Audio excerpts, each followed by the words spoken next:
shared last time. Because I have practiced what I share, and then each day it gives me more understanding. It's awakened more things that we have shared. So the Buddha gave us the 5 benefits when we listening to the Dhamma talk.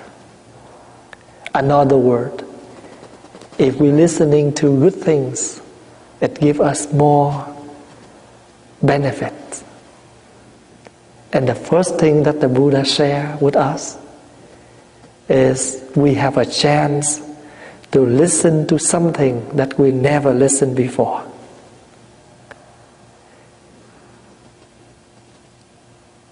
Before I come here with you, I have a phone call from Memphis, Tennessee, United States. And this lady, she shared with me. She said, you know what, Thầy? One of my friends gave me one of your Dhamma talk for 2 years already, and that CD just sit in my car. I never touch. About a month ago, by accident, I looked at the wrong timer. So I went to work very early, 2 hours earlier than usual. But I cannot enter the office, so I have to sit in the car and wait.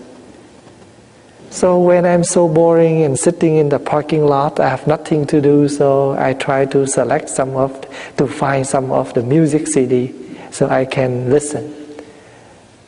And I don't know why, one of your CD there. When I take that CD out and I realize this is the one I received for 2 years ago. I put in and listen. And I feel so regret, how come I did not listen to this CD earlier. So sometimes it's not time yet. We listen to the Dhamma talk, we feel like this is something so boring. But if it's time's up, we call the ripe of the conditions, and everything appears. You never think you attend a Friday class, but sometimes it's miracle. You attend regularly.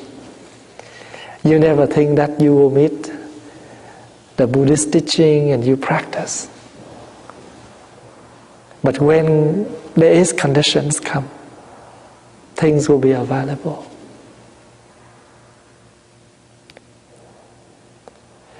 This afternoon I met a man who just separated from his wife a few months ago. But he feels very down because he worries for his children.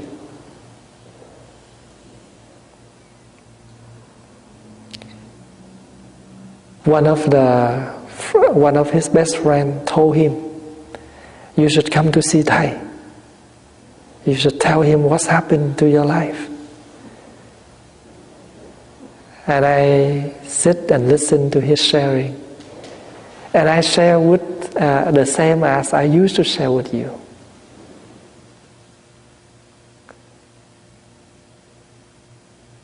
And after he listened to what I shared, he agreed. I told him that in this life, even what we call love, but as the attachment love, a lot of problems, a lot of changing, a lot of struggling that you need to deal with.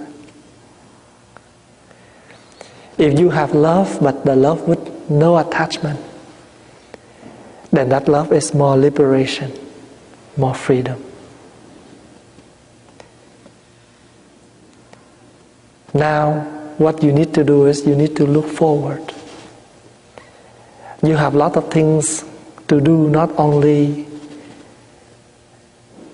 focus to this case and make yourself suffer. You have two kids, the son and the daughter, that you should take good care about. And one of his son say bad things about their mom. I told him not to encourage that, because no matter what, she's still his mom. And if anything happened, any problem just between the father and the mother, nothing related to kids. And we should not say something bad about our wife, their mother, because we never want to influence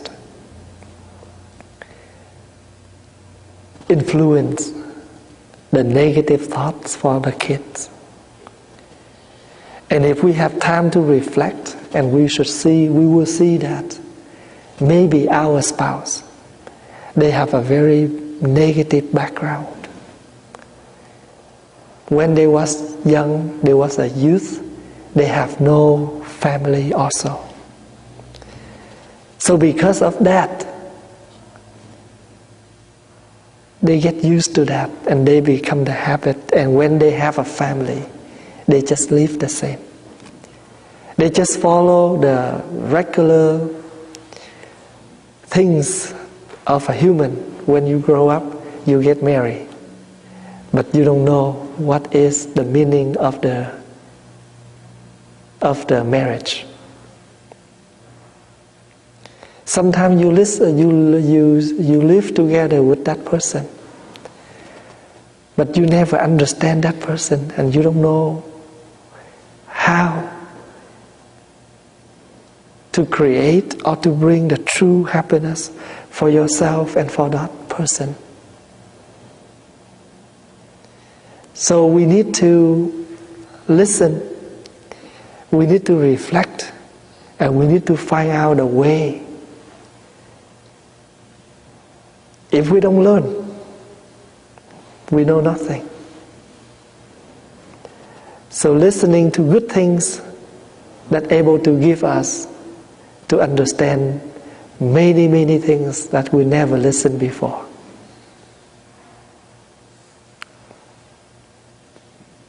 The reason why you don't see the novices attend the Friday class, because they have the Vietnamese class every Friday night.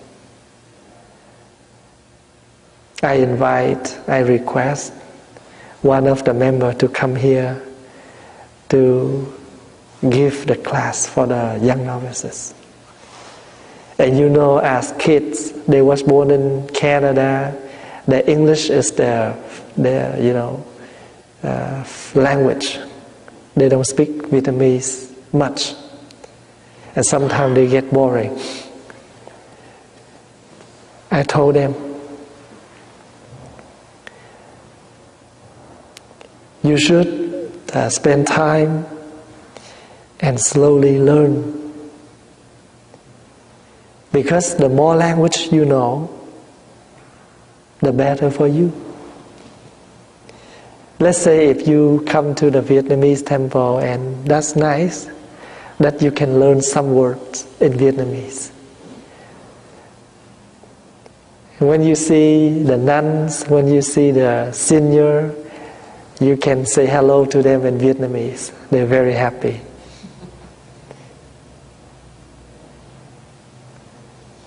When they give you something, you say cảm ơn. Cảm ơn means thank you. It's the same as come on. C-A-M. Next, the second word, O-N. I remember one day when I came to Canada, and we live in an apartment, and the manager of that apartment liked to learn Vietnamese cooking. So one day she bring all the ingredients and asked my mom to show her how to do some Vietnamese dish. And when she learned how to say thank you in Vietnamese, so she come to my mom and she say, come on, come on. My mother understand her. She's very happy. But I thought I understand her, but I understand in the wrong way. I say, Mom, you have to hurry because she's rushing you. Come on, come on. I say, Mom, you should be hurry because she tried to rush you. And my father, he stand beside me, say, no, she's trying to say thank you. So the Buddha taught us when we listening to good things, and the first benefit that we have is we will learn something we never learned before. The second thing is to make us more clear understanding. Many practitioners, when they come to the church, when they come to the temple, they just follow what other people do, but they don't know why. But if you learn the explanation, you are happy because now it makes more sense why you do that. For example, when you come to the monastery or the temple, you put your hands together like this to bow. When people give you something, instead of say thank you, all you need to do is join your hands and bow. And why we need to do this? Because this is a lotus. It's a kind of flower. You put your hands together like a flower. You put right here. That means the flower comes from your heart. So you offer to that person. And that person also will join their hands and bow. So when you see me enter the meditation hall, the first thing I do is I bow, I pay respect to the Buddha. And before I sit down, I also bow to the cushion. What is that? That means I thanks for the one who set up the cushion, the mat for me. So you can do that the same. Before you sit down, you bow. And in the Buddhist practice, we respect not only human, but we also respect the material that we use daily. We need to treat the material the same as we treat a human or the Buddha. With people, we fully respect because they are human. They have the Buddha's nature. But with material we use, we should respect too, because they give us more convenience in our daily life. Let's say if you want to listen to me more clear, we don't have the microphone, we don't have the power, then you cannot listen to my voice clearly. So I also gratitude to this microphone, to the power we have. I also gratitude to the cushion and the mat because it gives me more convenient, more comfortable for us to sit. And I know that some of you not get used to the crossing legs position. So we build a higher cushion. So for some of the friends who come here, they have more comfortable to sit on floor with a higher cushion. And for some others, they totally cannot sit on floor.